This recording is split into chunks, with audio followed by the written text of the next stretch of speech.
So we have this technique called combination 10. It's very circular. And there's always a concern about how do we make it work, what's making it work. So I want to show using the octagon. So the octagon starts with a circle. Okay? The circle represents our vertical plane. To me, the top of the circle is the head and the spine. Okay? That's one. The bottom of the circle represents to me gravity and down. Okay? So in the octagon now, we have a vertical. This is a sagittal plane. Plane that goes along this.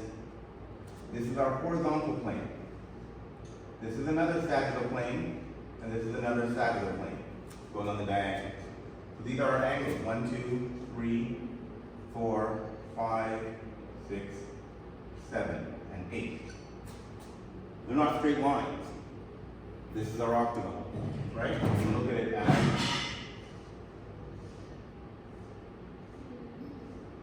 here. So now we add these lines here to make the triangle, so that we can see it triangulates. Because triangulation is an important concept as well. We have a triangle here. We have a triangle here. We add these lines to create our triangle here. So when we're thinking about it, we're thinking of angles going out. But the triangles are always pointed in. Just to be a little philosophical a bit, the triangle pointed in means that what we want to center ourselves to is what we want. That's our goal. So in life, we want peace. We want prosperity, we want happiness, we want to avoid fights. So our triangulation should be to be at peace and to not have the things that have prosperity and happiness. In a fight, this all leads to the center, right? And because it's a circle already, the center is a spiral. So it equates to spiral power. So our octagon teaches us a lot of things. The triangulation now, so we have the triangulation on the person. This is the spine. We also have the triangulation on the floor, in between the two people. Right? So I know that here there's an octagon in between. This center, which is the spine, is now this space, this center hole that he has to theoretically cross to hit me, no matter where I am. So there's two octagons. We won't get into the third one, but that's a lot. So we have a whole theory here of planes, of triangulation, of moving, and of always everything is going towards the center, which means the spine. So when we're using a technique, everything is about getting to the spine and manipulating the spine. And we want to manipulate the spine to go down. So we're going to use gravity. Triangulation, circular power, rotational power, and spiral to bring the spine down, which is what we call getting people in flight.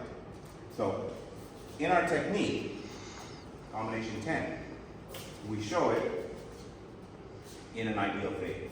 He punches, I step in, I block, I hit to the groin, I wrap, I pull in the head, turn, and now finish it. Looks great, do it that way. And then I ask the person, hey, throw a second punch, see what happens, because I may not stop. So you throw the second punch, and I eat it. Almost every single punch. What's going on?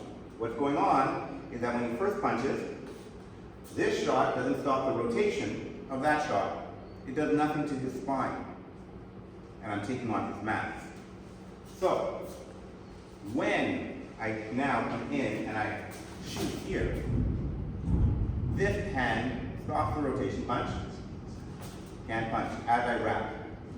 This is affecting the spine, and because you step forward again with your punch, his back leg braces him against pressure this way. He has very little bracing him this way. So I'm taking this and I'm saying, I'm going to affect his spine by going to where it's not braced, and I come in here, and now I continue my spiral motion, and I finish it. So we're going to throw the second punch. Go. I lift his head, but I got the rotation. Come in again, got caught up. 3. I'm going to throw the second punch hard. I didn't go to the groin that time, I went straight to the head. Got the rotation. I'm going to throw the second punch hard. Can't throw the second punch, because my shot here stopped the rotation. You see this whole effect? I didn't go to the groin because I'm not that mean, but it's the same idea, right? Comes in, and I'm going, boom, and I get a head. Not only does it stop the rotation, it also creates a stillness in his body, that wave. That's why the technique is taught, come up. I'm not staying and pushing here, right? Comes in, and I'm going to go up.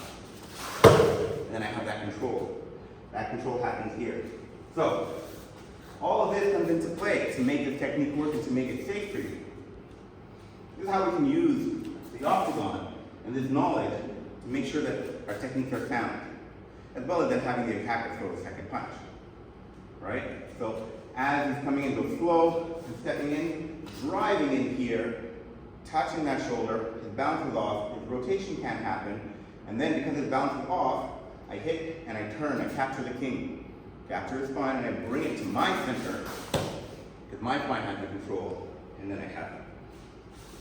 So combination 10, one of our techniques. But you see that I use the head to control the spine to bring him down.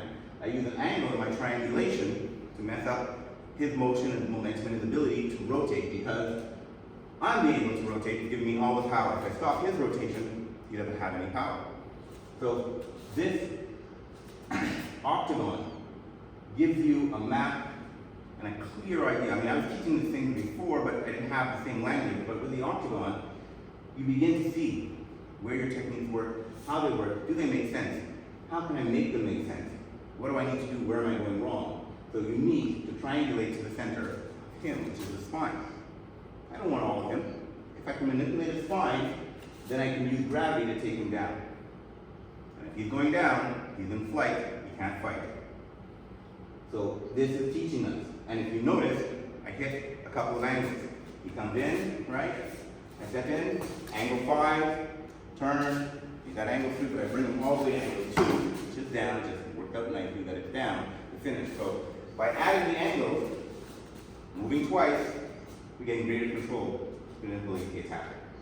And this is combination 10 through the eye of the octagon. A little messy, but I think it's actually quite clear. Thank you.